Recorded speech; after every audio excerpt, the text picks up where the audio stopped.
So yeah, I guess. Hey, big news! We crossed 10 million subscribers. 10 milli. Yeah, kind of For a big really? deal. Kind of a big 10 deal. milli for really. And I think we get a special delivery. Yeah, today, even. today as of this live broadcast, we are getting our diamond play button.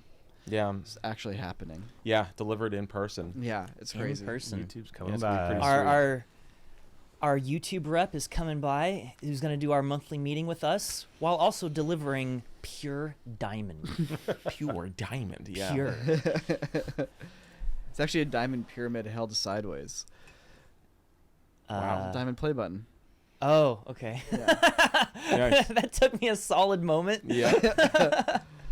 Anyways, yeah, John YouTube himself is John bringing YouTube. it. So yeah, everyone's probably asking, like, how has life changed for us now that we have 10 million subscribers? Nico, Ren, who wants to kick it off? Well, How's your life transformed? Well, You know? colors are more vibrant now. Yeah. Yeah. I can hear music at a perfect pitch. Wow. It's pretty amazing. Like I have this like deep self-assuredness now, where it's like my confidence is unwavering and no one can shake me. Yeah. Yeah, I think that's really it. Yeah. I mean, I really like all the new features on the YouTube Studio page that we get, like the ones where we can Oh yeah, all those we secret can things ban you get. videos that we didn't make from other people. You know, like we can actually like control our viewers, subscribers' viewing habits now. Yeah. Dude, We it's can crazy the ban secret channels. YouTube We that can you ban get. whole channels and stuff. There's a bunch of really cool back-end stuff that gets unlocked for the YouTube Inati. Yep. We could even convince YouTube to do an entire featured thing just about us. Yeah. And there's a button that says don't click, and it changes all the thumbnails on your recommended feed to just our videos. Oh, it's crazy. Like we get to just we can just be the algorithm now. Yeah. Like we get to actually just organize the videos for everybody else now. I was born in the algorithm. Nah, it's Wait, I just it's very cool to The just podcast is like going now, right? Like I just We are realized. going, Yo, what's yes. up, everyone? Welcome to the podcast. Podcast has We been going got for a Nico while. and Sam here, and myself, Ren. Yeah, welcome back. yeah. Hi. Figured we should do an intro, however many minutes into the podcast we are. Podcast intro. Welcome to podcast number 202, the podcast where we discuss 10 Is it million 202? subscribers and the profound effect it has on our psyche.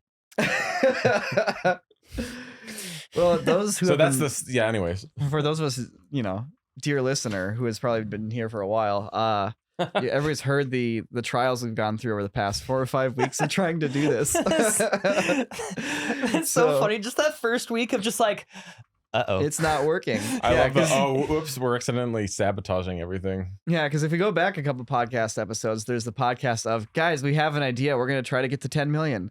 The next one is, guys, it's not working.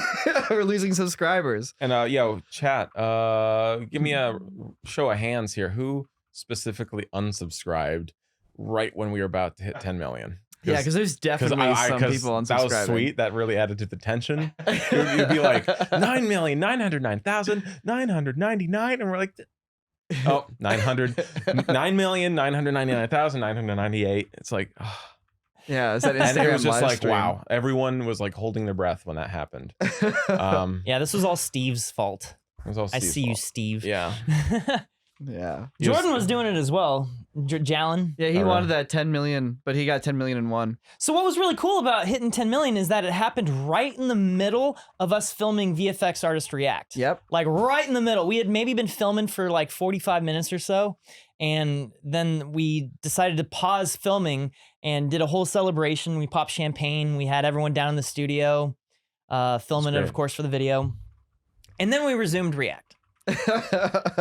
With champagne. After I had been drinking a bunch of champagne. And then I continued to drink a bunch of champagne through React. Yeah, I got really sauced. Carmichael's going to have a look field forward to day. that. I It know was- he's gonna be Look at doing it. so many like anime like gong hits with your like eyes like squinting. Yep. At a certain point, I was just like, yep, this is what's happening. All right, I've never done it before. Let's go. Yeah. Yeah. I don't know. How has 10 million changed your life, Sam? Man, there's a chance that if we wouldn't have filmed a video about it, I would have missed it. Like, I mean, it's just the channel itself. Like, you know, this year, it's funny. I thought back to January. I was like, man, this year is the year. You know, it's been like 2 or 3 years of really inconsistent uploads on the Quarter channel, and I want to like get back into it.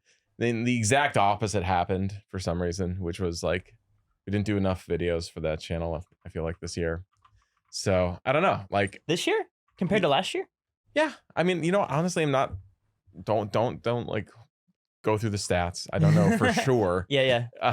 But it just felt like this year was like a great year to like focus on it. So like we hit 10 mil and like it's awesome. But I'm like a little bit like, oh, I wish we could have done it because of like some other cool project we've been releasing or something like that. Like the shorts thing is cool and it really helped expand. Well, I feel like maybe it expanded things a little bit with the audience, but I don't know. I'm still keen on finding another project that is able to have like some impact.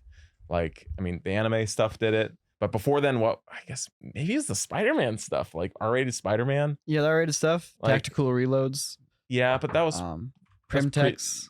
Yeah, that's all Longest 2019 lightsaber though. got the channel 750,000 subscribers. Yeah, that's what I'm saying. Like One video got like 750,000 subs. Yeah, I'm just like I'm looking for the perfect Just beat. do You know, more cell phone vlogs of wacky science experiments gone well, wrong. the thing is, I thought about the Pokeball video, which has gone through a lot of iterations since like June or July, but I truly have like a good, super solid video idea for that now. Wait, like are you talking about the one you're working on, or the, another one in the future? It's cool, totally separate from the All right, Splat sick. stuff, but world's largest Pokeball.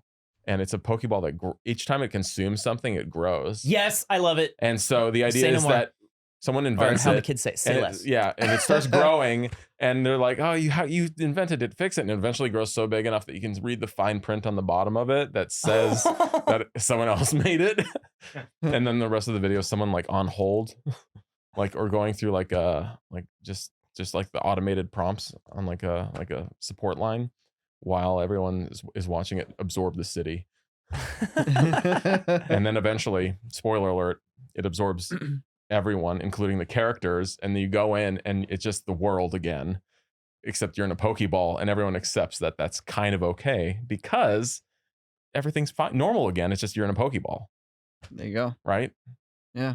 That's it. It's like Suspended reality. Yeah, it's like you don't need it's like, oh, everyone's rushing to solve this problem, but like we're fine. We got everything we need here. So in the this ending of Men in Pokeball. Black. What if the whole universe is actually just one big Pokeball? Bam. Right? What if we're all in a Pokeball? Well, actually, technically, it becomes the first Dyson sphere. I guess a Pokeball kind of would be a Dyson sphere. Yeah, anyways, It's yeah. kind of weird that Dyson Spheres and the vacuum company have the same name. It just makes it sound weird. You know, I feel And like isn't the there, like, vacuum that company would chicken have nugget the company called Dyson Dyson? Sphere, and it's like a certain That's vacuum Tyson. that they make. A Tyson guess. sphere. It's a perfectly molded piece of chicken meat. It's so It's like a Lab-grown in a kebab. Pokeball. It heats itself from the inside. It's enough chicken that it achieves its own gravitational force. There you go. Yeah. That's funny. Can you So- talk more about the YouTube rep and how that works? You want to do inside baseball? I mean, Sure. but like, Or yeah. What are we Well, I gonna was say? just like going back to the 10 million thing though, is that like we've been sitting at 9-point-something million subs for so long. We truly that have just internally in my Yeah. head, I've been rounding to 10 for I feel like at least 2 years. Yeah, I would always like internally cheat in my head and be like, well, we have like more than 10 if you count both channels. Yeah. You know, it's like, yeah, quarter's at 9-ish, you know, whatever, you know. Like, I feel like I could say 10 because Quarter Crew has like, 5 or 6. So Yeah. it's like, I can get away with it. But, now I don't have to lie to myself. That's true. Yeah. The fact that it actually gives you that clean 10 on the YouTube About page, you know? Yeah. What's up? Yeah. The,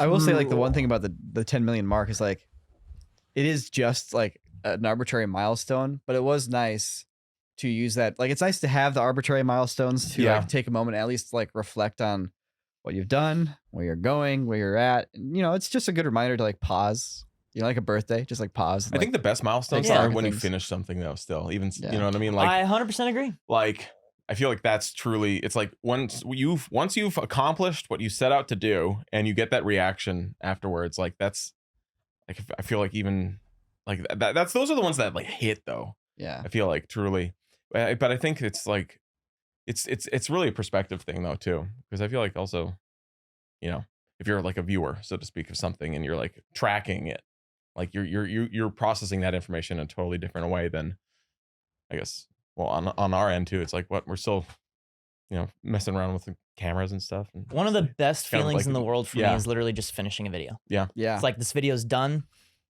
It doesn't even matter if it's been uploaded. It's not even about like reading the comments about it. It's just the fact that like I can now watch the completed thing, and it's so bizarre. It's such a bizarre experience because you're literally just watching like weeks of your life summarized into 10 to 20 minutes. Pretty Yeah. crazy. Yeah.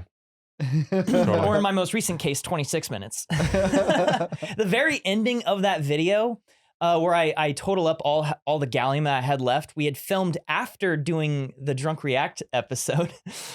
Everyone had already gone home. This is literally Friday night, the night before the video goes live on the website, 2 days before YouTube release. And Daniel really wanted to get this scene of me totaling up how much gallium, because he wanted to do a super cut of all the times I've dropped gallium and all that stuff on the ground, including the one time I just took an entire plate of it and just shattered it on the ground. When did that happen? That was, well, okay. Sorry, I've been tracking your gallium experiments Your gallium like a bloodhound. But it's like more of a steel hound. Steel hound. I like that word. You can just literally trace it throughout the studio. It's like, oh, he's working gallium here because of the metallic like dust that's accrued all over. It's so funny because like if a drop like falls and hits the ground, it creates such a huge surface area despite being a super tiny amount of volume, because it's fully opaque and reflective. So it's very noticeable despite being like micrometers thin. Like it's like gold leaf kind of. Yeah. okay. It's incredibly thin, but it looks huge. So Crazy. at the end of it all, we totaled it up. And after starting with exactly 3 kilograms, I ended with like 2.89, I think. Gotcha. So I lost a little over 100 grams, which is out of how many did you have? You had 4 kilograms? 3. 3 kilograms? Okay, so that's not terrible. No. And most of that wasn't like lost around the studio randomly. It was like still adhered to surfaces of like the bucket or the bowl Gotcha. or the pan or the spoons that I was using. It's like, and little bits here and there that I would throw away, where it's like, this is just nothing but oxidized garbage. And it's like mixed in with like silicone bits or dust or whatever. Because if I got a bunch of dust in the gallium and I melted it all, it would rise to the top because it's so much less dense, and I can kind of just like scoop it off.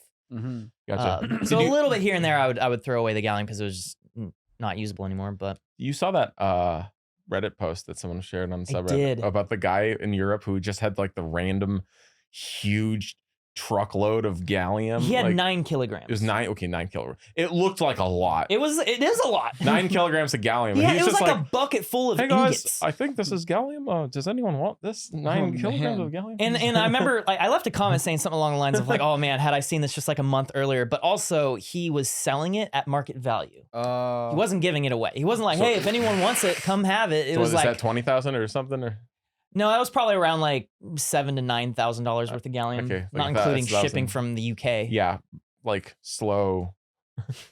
Has to be shipped on a wooden boat. Like specifically. Well, you can't fly with it. That's You the can't fly main with it. thing. Yeah. Yeah. I guess there's not a lot of aluminum in like shipping. Yeah, mostly steel. aren't they? Yeah, there's steel, yeah.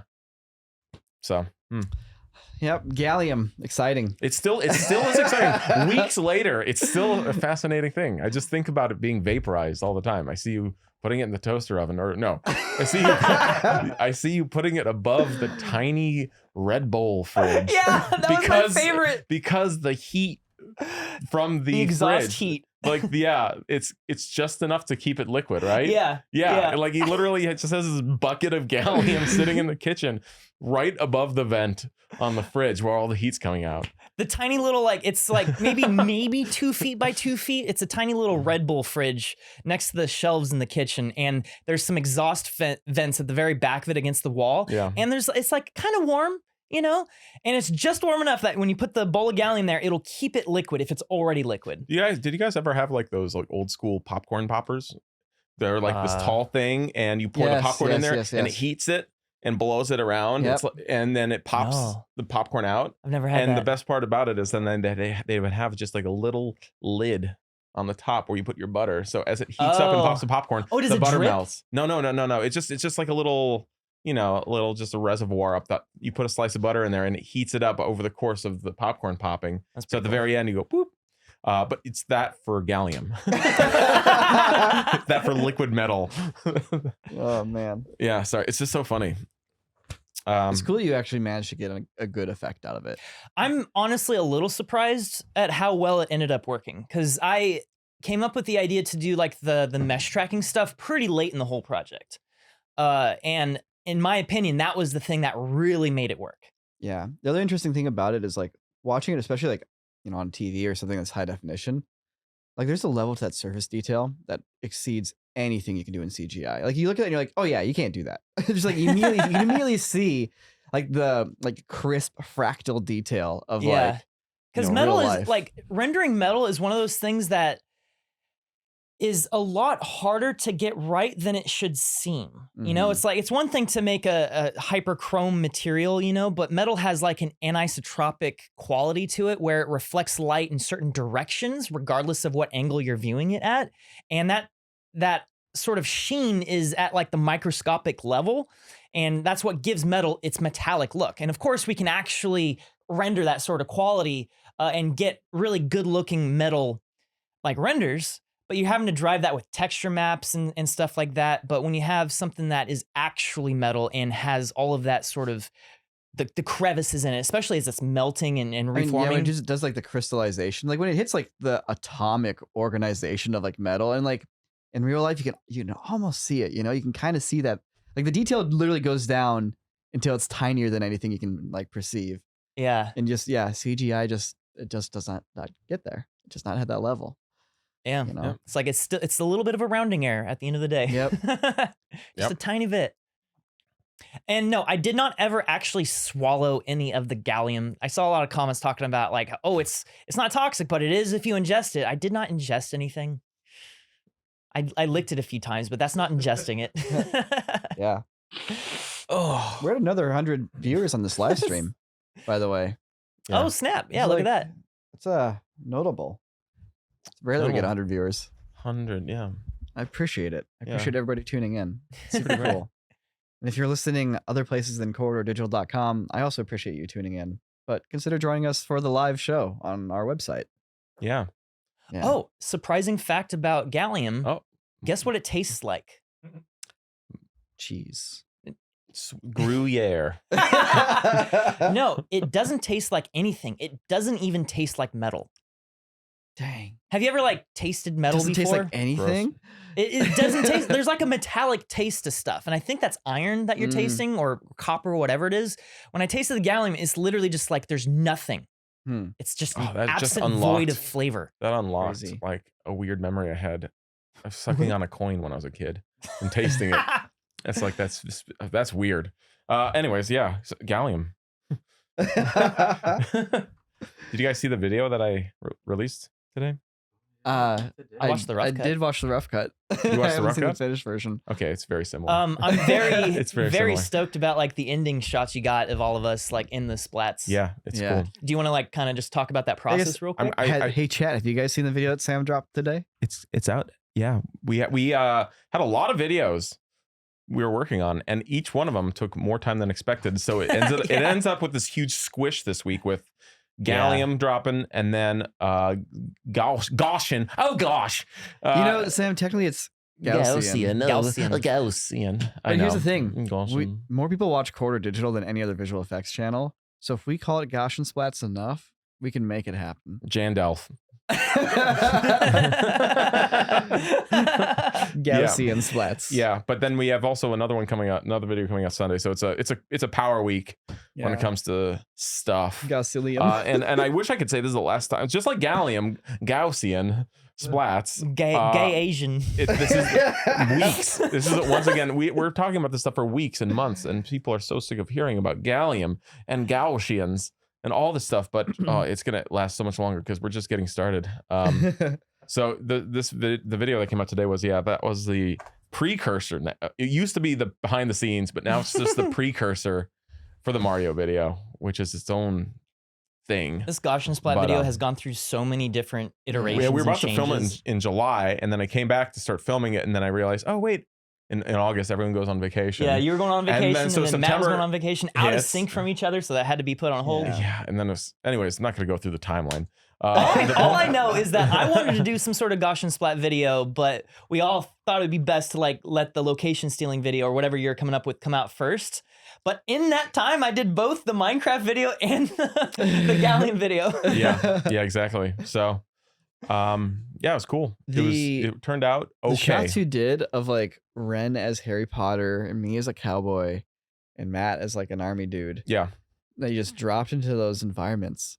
Yeah, that's so well. That's the payoff. They looked so good. It's the payoff. I mean, I think like there's like you watch them and you'll see one or two like errors in the the reconstruction, which kind of ticked me off, but it was because I was rushing things a little too much when I was there. But like I think it definitely proves the point of, oh, here's a really cool way to put yourself in a 3D space that doesn't involve 3D models or anything like that. Like it's like in like 360s are cool. 360 videos cool, but like this, I don't know, this as far as like capturing a space, it's like kind of the coolest way to do it, I feel like. Yeah, totally. Like there was a few apps way back in the day that I forget what they're called, but they would make mini 3D scenes. It's basically just a depth map with like, your image. But I was obsessed with capturing, little scenes using this application because it was fun having a 3D picture. But now, I remember playing with those too. I forget what it was called. I know, and they closed down a few years ago, and I had to like download like the 100 things I made with it because I'm like, oh my crap. God, yeah, what was that called? I forget the name of it. It was a thing where you you hit go and then you like move your camera like 2 feet and then it takes a few images and it makes a little depth map. But like that was like 7 years ago. Yeah, it's really old. But oh man, I just feel like with like everyone's got these digital photo frames in their houses and stuff, and like. You look at images on your phone. It's like, how cool would it be though if your pictures were slightly more truly 3D than just like a depth mat or something like that. Yeah. Like, and this kind of does it. It like lets you like really relive that environment in that space. Yeah. Unlike anything else. But like it definitely. But yeah, it proves the point of hey, this is how we should be doing this in the future. Like as far as like. Oh, you want to put a backdrop behind you or like put a cool Instagram filter or something on your phone or whatever. Like it really feels like it's the best path forward as far as digitally recreating an environment. Yeah. Like what I'm waiting for now is the ability to like bring it into a 3D package and have that be your environment mapping. So, cause that's and then, because right now it's still just like footage. It's still kind of at the end of the day, a 2D effect. It's a 3D space, but it only is like essentially rendering an image for you. It's not actually like contributing any information to a 3D scene. Except that thing that we were talking about on the stream. I'm looking. I watched that 2-minute papers thing. By the way, maybe he's in the stream. The NVIDIA ray tracing. Hold on, I gotta call X-Jack. Says, "Hey Sam, in the intro of the video, you kept your hands in your pockets the whole time. It was like you didn't know what to do with them. Lol. Love the video." Guess what? Actually, my hands in my pockets during the intro of the video was actually a highly intelligent move on my behalf. Because if you look at this, I was filming on the roof, no green screens, nothing. That shot was rotoscoped. And so I intentionally kept my hands in my pockets so that way I would minimize the amount of rotoscoping errors. And no individual fingers to track. Fingers to track. Keep those hands hidden. Might look like I'm awkward, but actually I am intelligently awkward. I love that. Awkward for a reason. I've done similar things. So it's like if I know I'm going to be rotoscoping a shot and I'm moving my hands around, I will keep my fingers together. Yeah, I know. You just turn them into little flippers and paddles. Little mitts. Yeah. Like the thumb can do whatever, but you don't really notice the fingers being together versus like sprayed out, It's oh, it's faceless mage. That's who it was. I was just double checking He's in the chat, I believe, right now. But he was the one who hit me up with that 2-minute papers on the last stream, and that was mind blowing because I was like, holy cow, that's So NVIDIA has this Gaussian ray tracing thing that they're doing now, where it's you can you toss like a reflective thing or like some glass stuff in there, or cast shadows, or do it's like sweet. This is the digital universe we've always dreamed of. Because currently, because this Gaussian splats are more like point clouds than actual 3D geometry, you have to first mesh it into geometry if you want it to like interact with the 3D scene. If you want it to cast shadows, if you want it to contribute lighting to something, it has to actually be a physical thing in the 3D space rather than just like a bunch of points in space. But at the same time, it looks like it's... Well, yeah, it's like Gaussian I feel like splats, that should be a solvable problem. They're giving you like the final result of the pixel color. You know, it's like, this is what it looked like this is like the pixel value of the video file you watch on your phone. Yeah. Whereas like in a 3D package, when you're doing texturing, you're not using those kind of texture values. You're using like, here's me deconstructing that into its like fundamental light properties and applying those instead. So it's like, that's a big jump between where Gaussian splats are now and like getting to like that level of relighting. But looking at the shots at the end of the video, like the reason they're matching so well is because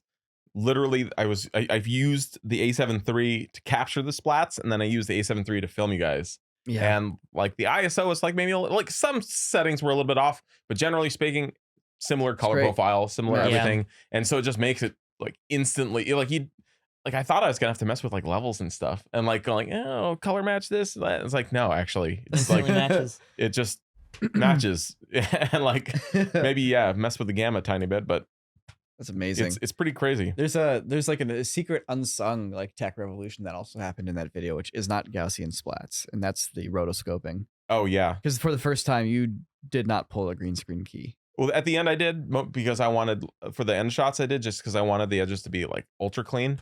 But the first intro shot had to be rotoscoped because I wanted to be like walking around outside in sunlight and stuff like that. And so, Rotobrush works great too. I've been just like Magic Mask, but it's. I've been using Rotobrush 3 a lot on video projects. I know. Yeah, you go like click, and then you kind of make sure it's working, and then you hit freeze and you leave. Yeah, it's pretty great.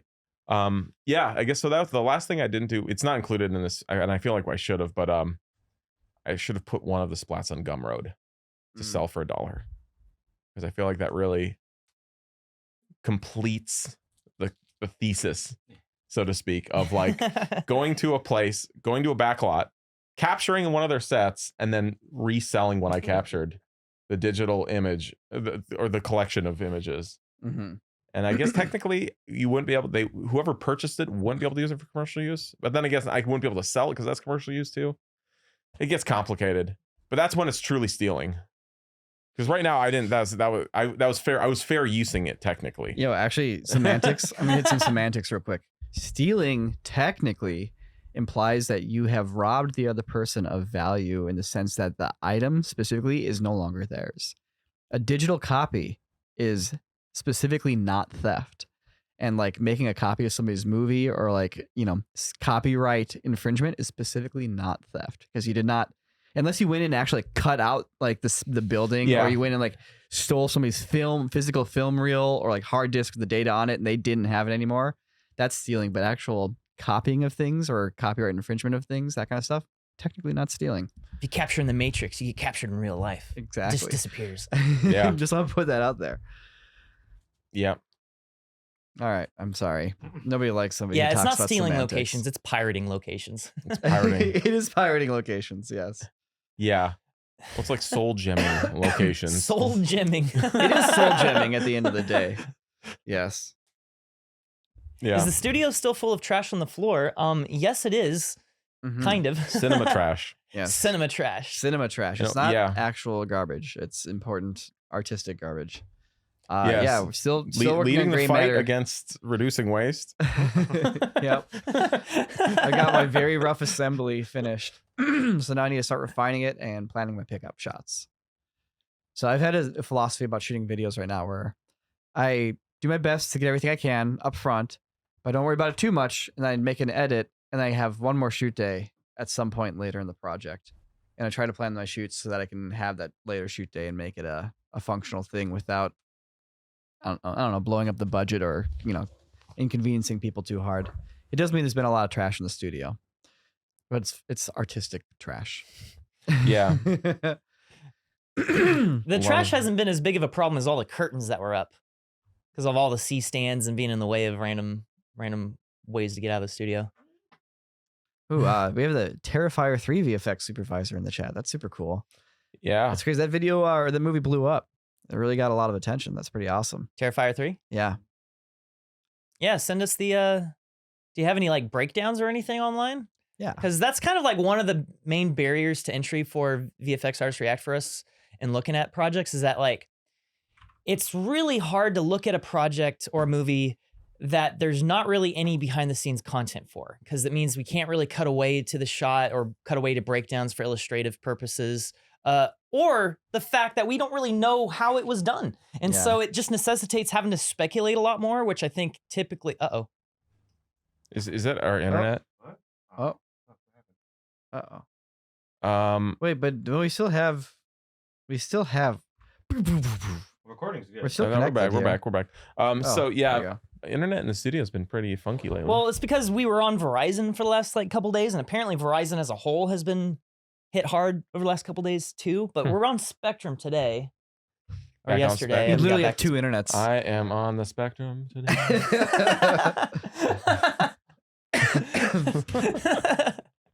Yeah. But just It's an internet joke. So Sam, I'm looking at this Gaussian splat video right now too. Want what to see were this we new just stuff. saying though? I don't know. Before They're not we going were- down. Buried entry. Right. Yeah. I'm just saying it's that like it's usually a problem for like newer movies that just came out because there's not really. I don't want to. We already get clowned on for being wrong some of the time on React, and so it's like we try to not be wrong, and that means being informed. But yeah, so we usually look at stuff that has like stuff we can research and show off. I do like that we constantly put ourselves on the line trying to guess how a shot is done. Yeah. Yeah. You know, there was a question earlier on for a little bit of inside baseball, which was, Oh yeah. you guys have a YouTube rep? Mm-hmm. And the answer is yes. Actually, for a long time now. For a while, yeah. Perhaps Like since like 2016, even earlier, perhaps. maybe. Yeah. Yeah, getting a YouTube rep is a very what do you call it? It's not prestigious, but it's like what's the other like privileged. Privileged. Yes. Yes. Yeah. But also, it you know, there's a finite amount of people in the world, and you know, if you want to do YouTube professionally and run a channel professionally, it's very nice to have a YouTube representative, somebody who communicates with the actual people in the team at YouTube, because it's people on both ends of it, you know, and it's YouTube's trying to figure out a system of how to manage, you know, millions, if not billions of people, and how to have millions of creators and, you know, run a whole ecosystem and economy through all that. But yeah, I feel like generally speaking, YouTube's actually pretty good about working with people that are consistent, professional creators on their platform. Like there's a pretty big human side to YouTube, and they've always kept that human side alive. Like, whereas like a lot of Google's about how can we engineer computers to serve as many people as possible and get the human out of it a little bit. YouTube's kind of recognized that media and entertainment still requires a lot of people. You know, it requires people to work with companies to sell ads and create actual media for that. It requires people to work with the creators who are trying to actually create art and something worth watching, you know, half the time.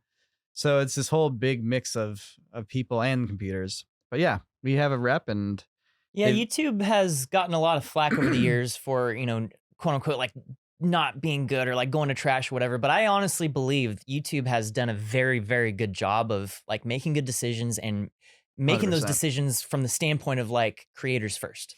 Yeah, they really have their stuff together. Honestly, you look at what's plaguing all the other social media platforms right now, and it's like, whoa, like Twitch right now is Twitch is blah right now. Yeah. It is nasty. Like, and like, I mean, sure, it's, you know, there's like the inevitability of, you know, millions and millions of people on your platform, and eventually some people kind of fall into the meat grinder, so to speak, where it's like, oh, something bad happened to my channel and I am unable to do anything about it, and that's obviously super tragic. So yeah, privileged is But like, is but what a does it word, mean to but- have a YouTube rep? Like, what does that get you, right? And Well- for the most part, for most of the time we've had a YouTube rep, not that much, to be honest. It's It's just like it comes in super clutch every now and then. Like they have Yeah. like most of the same statistics that everyone has access to in YouTube Studio, but because they're working, at Google, at YouTube, they have a few extra tools on top of that which allow them to aggregate these statistics Mhm. and process this in a way that normally would be difficult for you to actually put together. So like more like, oh, how many, I guess there's some new and returning viewer stuff here, but then it's also like what's like the quality of your viewer, I guess that's Yeah, the thing churn that's They coming have a out. lot of Numbers. insight. They've There's brought like us a lot, of insight. Yeah. They brought us It's- guidance. Yeah. For the last like 2 years or so, it's mostly been like every month or so we have a meeting with this person, and they're essentially just an analyst. It's like this is what they do full time. They look at a bunch of stats about YouTube channels, and they kind of give us advice and guidance on like what we're doing right, what's kind of not working, what is working like better than expected, and maybe keep doing that.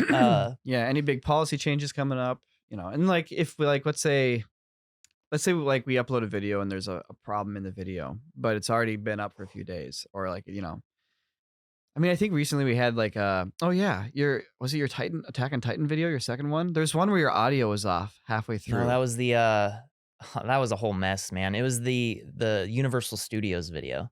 That's right, with Yeah. the logo. And people still watched it, and it was out there, and like we didn't catch it right away. And that's one of the things. Those things was like, okay, we could fix this, like by deleting it and re-uploading it. No, But like you really screw It with. wasn't something that we missed. That was an example of YouTube flagged the audio for the Universal logo theme Oh, song. that's right. And so the whole video is claimed, and it's like, okay, well, the solution here is just to trim out that section of the video, which sucked because it was a really cool effect. So we trimmed that out, but YouTube itself glitched out, and it trimmed the right. video, but not the audio. So That's right. everything was just out of sync by like 20 seconds. Yes. And it was that way for like 3 straight days. It got most of its views completely awful like that. And yeah, we Yeah. tried re-uploading the video, and then that ended up not doing well. So yeah, going with our YouTube rep helped kind of like fix that a little bit. Like in the Yeah. past, we've had problems.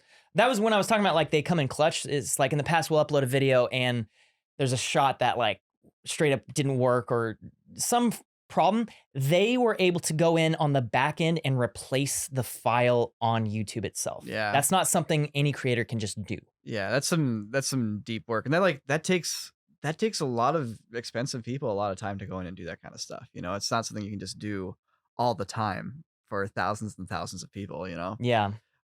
It was the sort of thing that we had like maybe like 1 or 2 of those a year. Yeah. Yeah, we try not to have it happen, but it's nice to know that there's at least, hopefully a backup there. Yeah, like Sam said, YouTube for all the problems that happen, they are on this frontier that everybody else is on right now, and they've done a pretty dang good job.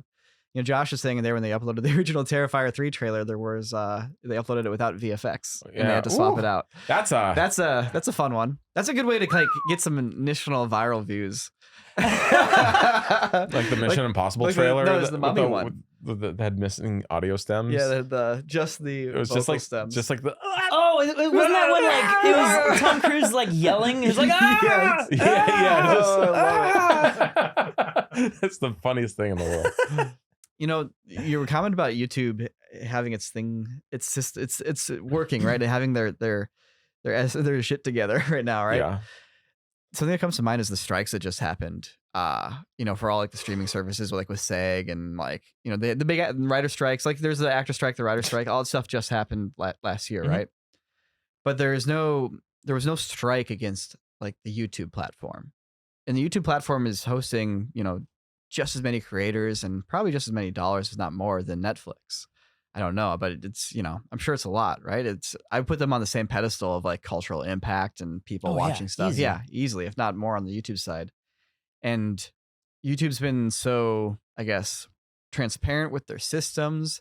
They've been structured. It's been like they set clear expectations. They try to make changes like as clearly as possible. And like because of that, there isn't this moment where suddenly everybody needs to be like, we're deleting our videos unless you change something, which is effectively what happened on the Hollywood side of things. You know, it's like, we're literally going to stop working unless you change something. Whereas on YouTube side, it's like, that never happened. There's never a hiccup. Well, I also don't think that could work on the YouTube side. It's just way too democratized. Well, exactly. They've built it that way. You know, it's like Netflix didn't build their system to show creators the views on their projects. It's all secret. You know, Netflix didn't build systems to have consistent dollar shares with, you know, time watched and, you know, shares of revenue on the surface. Like, yeah, you're right. That makes a lot of sense though. With the streaming, like it's YouTube's like it's like, look, here's how everything's working. Yeah. Anyone can just like check this stuff or, you know. Yeah, because that like there's no secrets, I guess. I mean, there's secrets for sure with like the algorithm, but it's also like, what's the secret to the algorithm? It's like, well, let me sit down for a few days as we meticulously go over everything here, and it's going to probably be too much to actually comprehend. Yeah, YouTube always loves to say, don't think of it as the algorithm, think of it as the audience. Because they believe that they've gotten the algorithm to a point that it is a perfect mirror of your actual audience. I think that's a little not true, but at the same time, it's what they're trying to do. So if you have a video that's not doing well, it's because it's not popping off with your actual audience. Yeah, we do have a saying generally, which is good videos get views. They don't necessarily do it fast, but they do consistently get views over time, as long as they're good. Yeah, and a good video is a very all-encompassing phrase because it includes the marketing. It includes, you know, like the title and thumbnail is what I mean by that, and it's the whole package, you know, and people discount that, and it doesn't matter if the editing is good or if the production value is good. It's like if the concept's not good, then it's not a good video, and if the concept is great but the execution's not good, then it's also probably not a good video. And if you have the best idea, the best concept and production value, but it's just kind of like a boring thumbnail and no one's interested enough to click on it, it's not a good video. Yep. Yeah. Harsh truths, man. I mean, I feel like that's something.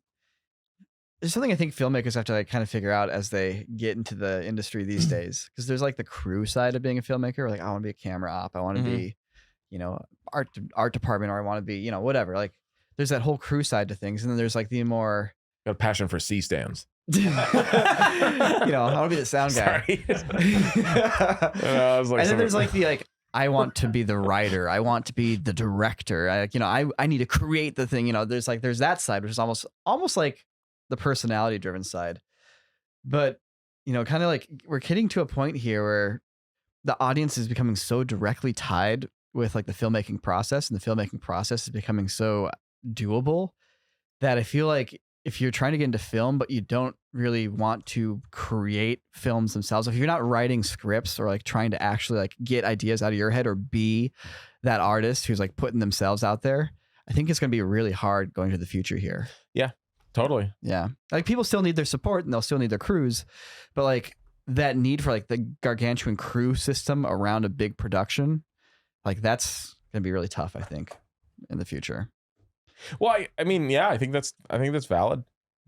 I mean, from like a minutes watched, like as we rate it on YouTube, from a watch time perspective, you know, thinking about like all the various shows or films that are coming out right now versus minutes watched on YouTube. It's like, I don't know what it is exactly, but it's definitely skewed now. It's like, I don't know, what, 50-50 or is it 75-25? Like, I don't know what it is. I mean, we can just literally, everybody in this room, look at our individual habits. I probably watch more YouTube than any other platform. Oh, easy. By far. Christian? Yeah. I watch like 5% not YouTube at this point in time. You know, I mean, not to say like you represent everybody. Like, it's like every now and then there's a show that I'll get into for a season. Yeah. And that'll take up my time for like maybe a couple weeks, where it's like I'll split my time between YouTube and watching like maybe 1 or 2 episodes a night. And then once the show is done, it's like, oh, back to YouTube, I guess, every night. Yeah. It's kind of crazy. But yeah, I mean, it definitely, I mean, I'm curious what a modern film school course is actually like these days. That's true, because they're going to be like, all right, guys. I am actually out of touch. I'll admit, I am out of touch. I have no idea. I have a feeling the modern filmmaking courses are also a little out of touch. Probably. Yeah, probably. I mean, it's but probably that's very production guess. oriented. Is what I would guess. Yeah. Yeah. You know, I mean, I treated my entire filmmaking learning journey from you guys. Like quite literally, I went to school for engineering. I didn't do any filmmaking or any of that sort of thing, like traditionally. And when I moved here to LA and started working with you guys, like literally running the crew channel, just making behind the scenes videos, I treated that as like an internship. So I was like trying to learn everything I could about filmmaking, not just visual effects. So it was like, oh, okay, this is how you edit. This is how you like, not just like the technical side of things, but more like the choices and the sort of visions and reasonings behind the choices. Yeah. I mean, YouTube itself is like just the internship in life back then. It's like, we're going to practice and pretend to be filmmakers until it just becomes the real thing. Yeah. Quantity over quality. Always comes back to that. Yeah. When I think back to like the film school side of like college, the classes that I remember most, I feel like had the biggest impact were not like production classes, but we did a study of John Ford's filmography, which was really cool. And like that really stuck with me, is like seeing a director's entire career kind of laid out for you and seeing how the videos evolve or movies evolve. Interesting. Sure. And yeah. also seeing like, the birth of like, silent era black and white to full on color with sound. And World War II happens in the middle of it. And he went to World War II to film World War II. He went to World War II. That's such a funny John Ford phrase. filmed the D-Day invasion in full 35 millimeter color. What? And it was lost. No. Yeah, there's a 35 millimeter print of the Omaha beach getting hit by the soldiers right on the lines. And they're just like, this is way too intense. We can't show this to anybody. And they put it in an archive, and it has been lost ever since. Oh wow. Yeah. Dude, that kind of reminds me of the face tracking effects I did for the gravity gun video, the Half-Life Alex video. Because I remember when, like, those were two of the last behind the scenes videos I made for the channel before I switched over to like working on visual effects full time here. After like the 8-month gap where I tried to do my own YouTube channel thing. But that was an effect I found recently during this 10 million video push. Oh yeah. I found the original, because so in the Half-Life Alex short film that we made that we've retitled, it used to be called The Gravity Gun. Alex Vance's dad, Eli Vance, is a character from the video game who's based on an actual real person that they filmed. And we got a picture of that dude, and I basically put tracking marks on my face and acted out all the lines and the facial expressions, and I tracked each of those points and parented them to a puppet pen tool in After Effects. That was the most complicated puppet tool. Distorting an image, just a 2D image. So you're kind of getting an actual like animated image, but I cut out the eyes and the mouth to be mine, and so it ended up actually working pretty well. Yep. And I distinctly remember Nico, we came to the conclusion that not only we will not talk about that or the bottle being glued to the glass window in front of like the 2001 A Space Odyssey pencil trick. Yep. Yeah. And that was not in the behind the scenes at all. We're like, oh, we'll let them wonder how we did it. We're so proud. It's like, they're going to be so curious. And then no one ever thought about it or talked about it. And then it was just lost to time. I lost the effects file for that. So I've thought about this effects file for years. And I finally dug it up off of an old hard drive. Oh, wow. And I found it. And yeah, it's like little young me with a bunch of black dots on my face. Yeah. It's like, also now they have lockdown. Yeah, lockdown was way better. Tool with all these pins all over the dots. Probably would do something pretty similar. Well, actually, maybe not. Maybe it's not as detailed, but yeah, that's crazy. How about the same? Now you just can do a deep fake. Yeah, no kidding. Yeah. Man. Crazy times. Crazy time. Crazy Insane. times. Insanium. Insane. Crazy. But going, like, so, it's a very, I would say the shorts thing we did on the Corridor channel was probably one of the most interesting experiments we've done in years. Yes. Because it very much felt like we were starting a new YouTube channel from scratch. Yeah. It has that vibe because it's like we're putting out all these videos and all of them are doing like, okay, they're reaching a few thousand people at most, right? And that's how it is starting off on like a brand new channel. You're like, let's say you're very good at making videos and you start a brand new YouTube channel and you're like, this video is going to pop off. And then it gets like literally just like 10,000 views. And you're like, okay, well, good thing I got another one coming out tomorrow, rinse and repeat. And that's always been the grind about YouTube, is that you just have to persevere through that. Because for the longest time, you're not going to have anything. And then one day the lottery strikes. It's like, imagine like every day you're uploading a video, you're rolling like a D100, Yeah. and you have to roll like above a 97 for that video to pop off. And it's just every day you're rolling that dice, and then eventually you roll a nat 20 or a nat 100 or whatever, and the video pops off. And that's exactly what happened to us. Yeah. But the thing is, every time the video pops, you get a +1 to your next roll. Yes, very true. Very true. And it Yeah, it's the accumulates over algorithm. time. Yeah. Yes, And so, the like- algorithm's favor. So, hey, but okay, yeah, I want to say something too. Go for it. So what I find really interesting about it though is there are some not surprises with the shorts, and then there are some surprises with the shorts. Some of the not surprises being like, oh the lightsaber video that one popped I off. chose that one because I had a feeling it would pop off like the original did. It's very like those videos are already kind of like close cousins to the YouTube Shorts style. Like it's very much that like third wave YouTube. Sorry, I'm a YouTube historian. There's first wave YouTube, maybe fourth wave YouTube even, but first wave YouTube, we can all imagine what that looks like. You know, 4x3 webcam. Oh my god! All right, yes. you know, memes, people at their computers. Dude, I resaw webcams. an old video yesterday Okay. called I'll like you And back, then- but it was like an 18-year-old video.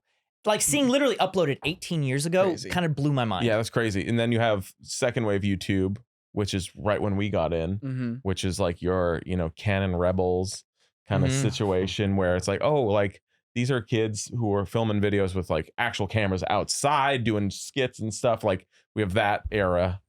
And then you have, I would say, like third wave YouTube is kind of where it's no longer like people quote unquote making videos, but it turns from filmmaking to social media content Actually, creation. I'd argue that's fourth wave. I'd Okay. argue first wave is 2004 to 2008, the beginning of YouTube. 2005. 2005. Okay. 2008 to 2010 is second wave. That's the camcorder era, but it's not really fully monetized yet. 2010, partner program starts. Third wave. Partner That's program true. started in 2007. It didn't really start until like 2010. Well, I guess you could. I think first and second wave. There's an argument to be made that that what you described as first and second wave, kind of the same. I would agree with Sam on that partner actually. program is a distinct era. Well, swap. no. I think no. But that's what I'm saying. That's what I'm. And that's 2010. Yeah, that's why I would consider that second wave. Mm. Yeah, okay. And then So first wave 2005 to 2010. Yeah, okay. Because that's Yeah, like yeah. that, You're that's right. like First wave is that's a like slight there's I'm- 100 ways you can break this down. Either you way, can I'm slice down. a pizza into I just 100 said third slices wave. or Maybe 4 it's fourth slices. wave, but what I'm talking No, about. we make the rules. When we start coming up with this podcast here, like it becomes a rule for how the waves. what I'm saying is like all I'm saying is third wave, aka effectively content creator Right. the era where Yeah. social media videos are not necessarily being inspired from like either filmmaking or just casual like webcam stuff, but now it's like meme video content, so to Mhm. speak, and that's it's casual. It's a little more casually filmed. It's probably it's the smartphone filming era, so to speak. I would argue that comes. I would still say that comes later. I'd say the eras are usually broken down to how YouTube itself monetizes views. Because for the longest time, it was like you Okay. get paid based on how many views the video gets. But then it transformed to watch time, and that was the rise of the video game Let's Players and video game content on YouTube. Because it's like, oh, they can easily pump out an hour-long video every single day. The equivalent of sports and talk shows on television. Yeah. The internet So- version of that. Well, let Video me games. So anyway, so I was talking about, so the Let's lightsaber Players. video popped off. Yep. But then we were looking at some of the other ones. Tactical reloads popped off. We did that recently, and I think that's because there is a female face in the Mhm. thumbnail. Yep. Really like Just close. letting that AI close pick the up. face. It's just slightly awkward, like she's half blinking. So just letting that algorithm be like, "This is the thumbnail. Trust Yes. us." And you're like, all right, all right. And then she but is the- kind of like half blinking. It's kind Yeah. of like random. now this is a video that popped off disproportionate to its own views on YouTube compared to the rest of the videos. What's that supposed to be? Early Access Matrix. Oh, early access matrix. Yeah, that was a. It's a that was good video. It's a funny video. I think we did a killer job making it. The short like did better. The than short the video. is disproportionately, but that's also because it was retitled to "If Ubisoft Made the Matrix," Yes. which is a. If anyone has anyone played an Ubisoft game? Actually, EA is really the one who should have that name. Yeah, exactly. But But EA made the Matrix. Sure, but Ubisoft, it's easier to smash on them, you know, because Yeah. like Or they're if Activision made the Matrix. active. I know, but it's like so trite. That's like if Elon Musk made a car. You know, you're like, okay, I already don't like the guy. Like it's not like Yeah, right. You don't want to use the Ubisoft, actual bad guy. once again, it's once EA's. It's not fun to make fun of EA because you know they're not trying to make a good game, but Ubisoft is trying to make a good game. So when they fail, it's funny. That's so on the nose. Like freaking Poor Star Wars Ubisoft. Battlefront 2, like ugh, all the Battlefield games just totally destroyed, ruined everything. Just anyways, the point is that title and that context shift made that video pop off, which also from a broader perspective makes you realize, like, wait a second, like we've talked about so many video concepts over the last few years, over our lives. And like sometimes, like for me, I feel like sketch videos, which that's a sketch video. That's like let's do a little concept here, it's funny, and it's less of a visual concept like Primtech or the Boston Dynamics stuff or some of these heavy hitters, but it's truly like let's write a little sketch script. And so those videos can be very hit or miss. But I feel like with that one, it like shows you that power of like, look, no, like most video, I feel like a lot of the videos ideas that we do and underperform, like sometimes like they're good videos. It's that context around them. I've actually noticed something. So there's a YouTube channel I watch called Chris and Jack, and it's two guys that do sketch comedy on YouTube. Yeah. Been doing it for like 7 or 8 years. Sure. And their sketches are great, but they were only getting like 200,000, 300,000 views, sometimes 100,000 only. I mean, for like well-produced, well-shot, I understand. like, it's like, Joel Haver style, like, comedy or like, produced quality, so it's like, to do that kind of production consistently for a couple 100,000 views is tough, and just, you got to do it because you love it. But only recently they started doing YouTube shorts, like about 1.5 years ago. And then they started hitting 5 million views, 10 million views, 13 million, like on their YouTube shorts. And their actual shorts are doing better. Still not popping like a ton. Like they'll put out another short, it'll get like 500,000 views. It'll do, and then of course it's amazing and it's funny, but like, YouTube's, the people watching like horizontal videos, they're just like, comedy, I like it vertical. I guess comedy lives in the tall, not the wide. Which I'm sure is like, I don't think bummer is the right word for it, but at the same time, it's like YouTube shorts are so less monetized than regular YouTube videos that it's like, man, I wish we were getting these views on the regular videos that pay out a lot more. Yeah. But I mean, obviously they're not going to complain about getting views. It's like, okay, sure. And something they do is because they do a lot of improv for their comedy, like they have their like edit, for YouTube, and then they'll take a scene, but they'll drop in some alt takes that they did. So like you watch a scene and like you feel like we're watching the scene from the piece, but it's a little bit different. The joke's a little bit, hits a little bit different. Oh, interesting. Okay. So like, it hooks you in. Yeah. Going to the title thing that you're talking about with like Ubisoft and the early access Matrix video, we've experienced that before too. I remember the gun game video. Yeah. We put out a video called The Ultimate Gun Game, and it was basically just, it's not quite a sketch as much as just like some fun visual effects sequences put together. Video game playing on a bunch of different video game weapons. Really good video, really fun, and it didn't do super well on YouTube, but it was like ripped and re-uploaded to Facebook the same day with a different title called Video Game Graphics 2025. Man. And that video got like 10 million views in a week. We just gotta like smash our head with like a hammer right before we do the title. Yeah. So we just like get so dumb and we're like, okay. Well, the thing is like, but it was like, that was a better title. It was a better title. Yeah. Is it? It's as simple as that. That's what the thing is that every video of ours would be called that. Yeah, that one has all the video game guns. like we would, the problem with when you do that, it's like we would like 2026. And then that would just that video came out, I think, in like 2015. So it was like a 10 2035, sort of like, 26, 2036, 2036. Like we would just, yeah. I guess we could just keep, there's infinite numbers. So you're right. We'd be all But right. I guess my point is just like, it was interesting to see outside of like whether or not it was primed to go more viral on Facebook than YouTube just because of the audiences or how the algorithms work on those platforms. I just legitimately believe like they made a more engaging title that was more intrigue based right off the bat. We're like, wait, what? Yeah, but it's also kind of like dumb. But it was like Nico saw this Boston Dynamics rip that went up like a few days ago, and I chose that one of the similar stuff for our stuff. No, granted, like I put silly sound effects in mine, and so it was like recontextualizing with like silly, cute, squishy like Mario sounds. Okay, like, sure. It's like to like really. Anyway, so that was my angle. But the other guy just like retitled it, and he's like, why do I got to do that to the robot? Like that's the caption, and it gets like 16 million views. And I'm like, sounds like we uploaded that the same day. You worked our video the same day, uploaded the short, and you got 16 million views on yours. That's like $1,500 or so. Yeah, which worth is of views. That's enough pocket change for just taking my video that I Probably closer to made. $2,000. Yeah, maybe. You know, like he took. Is that stealing? So back to stealing. What is stealing? Did he pirate it or did he steal it? Because the money's real. Well, technically, I'm sure in this case, because we filed a copyright takedown, that YouTube's keeping all the money. Now YouTube gets the money. Wait. And then Oh. we get the diamond play button. So it's kind of like we're getting it back. Yes. Yeah, the whole like freebooting thing and getting stuff ripped and like essentially just lost revenue. I am just so over that because we've been experiencing that since the beginning of my career. The dawn at of least. It's like, time. yeah.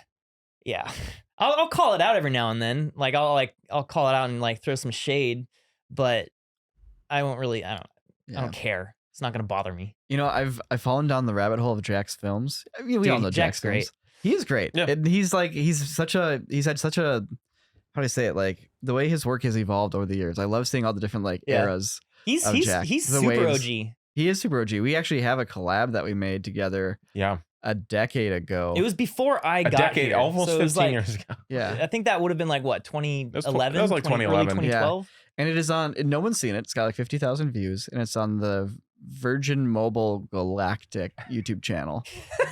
Or something Wait, which like they that. don't even exist anymore. And it's a brand integration between Virgin Mobile and the Immortals movie. Yep. On their corporate YouTube and us, channel. for some reason, caught in the And middle. you guys Me with and Sam and VFX Jack's abs. Films, Richard Ryan and Olga K. And I think that's it. And Jack. Yeah, and Jack from Jack's Films. I recently Yeah. watched that like a month or two ago. Like I Yeah. found it when we started the It's whole so- 10 million shorts thing. Like we brought out all the old hard drives, went through the archive, and I found that video. I was like, oh my god, I haven't seen this in years. Jack's great though. I hung out with him at Open Sauce the last couple years. Actually, last year, 2023 at Open Sauce was the first time I technically met Jack, despite having been in the same room as him many times over the years, and like seeing him across the hall and be like, oh yeah, that's Jack. I want to say hi at some point, and then it just never ends up happening. And when I met him, I told him that, and to find out that he had the same sort of like mutual example of that, he's like, oh, I want to go meet him, and then it's like just never happens. So we finally had a moment to like hang out last year, and it's like instantly really good friends because it felt like we had known each other for years, even though we had literally just You met. both had parasocial relationships, so it just became a normal relationship. That was me and Tom Scott too. I think you guys were there. It was at VidCon we met, and I was like, I'm a big fan, and he's like, I'm a big fan. It was like, sweet, nice to meet you. That's super cool. But the rabbit hole I've fallen down with Jack's Films is that he's currently in the era of like reaction YouTubers, and like basically, you know, there's a couple different YouTube channels that have basically raked in millions and millions of views by freebooting other people's content and just playing it while they sit on the other side and commentate. And like I've always like I don't want to like throw rocks in the glass house because we run a React channel. Not a React channel, we have a React show as well. But you know, we always say it's more of a breakdown show, right? Totally. It's just labeled as a React show to get the viewers in the door. But I'm enjoying this like salty Jack like era that we're getting, where he's because he has like he has a channel. So you know, Sniper Wolf, SS Sniper Wolf or whatever. So he has JJ Jack's Films, and then it's a channel where he reacts to her reacting to content. And he's also doing it with some like other channels that do the same thing. And I just love the dedication to the meta humor that he's going for. Like It's so funny. it's performance art packed in with comedy, packed in with social like actual social commentary. Meta's a good I way love to it. describe Jack. He's Super incredibly meta. Yeah, meta. I love it. It's so good. So I like seeing how this like meta narrative develop around it. I'm curious to where it goes. Yeah, he gave us a bunch of love on our React channel. Yeah, or I did. He gave us a bunch It's of love not a React about our channel, React Ren. show. We make other Using videos. it as an example of how to do React correctly. I mean, I've talked with the Fine Brothers about it too, because that it's like warmed my heart. they of course the Fine Brothers of course invented React Mhm. and Trademarked trademarked it and all that stuff. I'm Franchised it. I mean, we pay them to do the show. I'm of course like joking a little bit, but at the same time, they did popularize the format. They did 100%. They effectively pioneered navigate They didn't invent it, but they certainly popularized it, the format. They pioneered the format in a way that And no YouTuber yeah, had. they were like, yeah, no, your React show is great. We love it. It's we think it's a great thing. Yeah. I don't know why I brought them up. Yeah. React. Anyways, you know what? I think it's that time of the day when we head to our after hours show on quarterdigital.com. We hang out with everybody and do some talking about things that we wouldn't say in public. No, that's not true, actually. But they're best left said for the website. Usually some good stories here. But yeah, thanks for watching, everyone. Thanks for listening. Thank you so much for 10 million subscribers on Corridor Digital that we did rename back to Corridor Digital from Corridor. It's been a few years just called Corridor. And you know, it's like the idea was that we would call the website Corridor Digital, the YouTube channel would be Corridor, and then you have Corridor Crew. And I really like that idea. I think we still kind of operate that way, but like, you know, it's like naming your country, isn't that country? It's like naming your company Lightbulb. And it's like, so it's like, okay, I gotta find this company called Lightbulb, and you type it into like Google, and it's like, oh, there's a lot of results for this, and they're not the company I'm looking for. Wait, I thought you said country. I Name did your accent. country light bulb. Yeah, company. I mean, somehow Apple pulled it off, you know. But like, even then, it's Apple Computers, technically their name. But yeah, so they got Corridor sued. Digital, it got tough to like, I don't know. It just stands By out. Big Apple. No, they got sued by Apple, like music or Apple whatever, Music, the yeah, Beatles. Apple Oh, Records. that's right. That's right. Yep. Because Apple Records, and then they said like, well, we're making computers, we're not a music label. We're clearly not a music label, because you can have the same name if you're in two different industries. So you can have like Anderson Windows and Anderson Plumbing. And they're like, we're not Apple Music, we're Apple Computers, so we can use the word Apple. And they won, and then they dropped iTunes. That's right, man. Yeah. Love it. So anyways, good stuff. Thanks for listening, everybody. Live viewers, stick around. We'll keep hanging out. So long. Come back next week. See ya. And 3, 2, 1.